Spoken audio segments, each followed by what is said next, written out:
Now, the Bank of England has also urged lenders not to pay out big bonuses to staff. Hudson has more.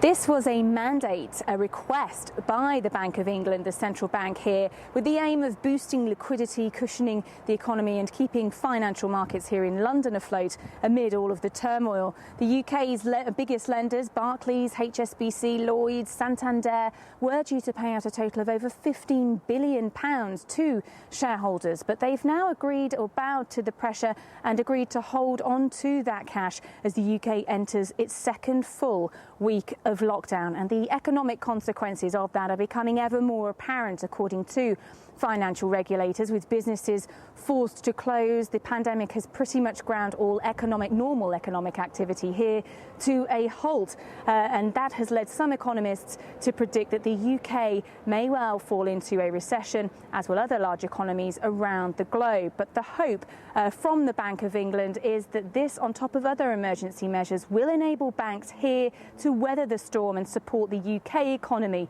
through 2020. They have, of course, also cut interest rates to a record low of 0.01%, the lowest in their 325-year history. And these come on top of measures introduced by the government as well, a financial stimulus package. They're paying out tens of billions in private sector wages and to support and prop up businesses and the self-employed. But the problem is there's no telling when things might get back to normal here in the UK. Britain hasn't yet reached the peak of the virus. Health bosses are saying it could be 6 months or more before these social distancing measures come to an end. And in the meanwhile, cases and deaths from coronavirus here in Britain continue to soar.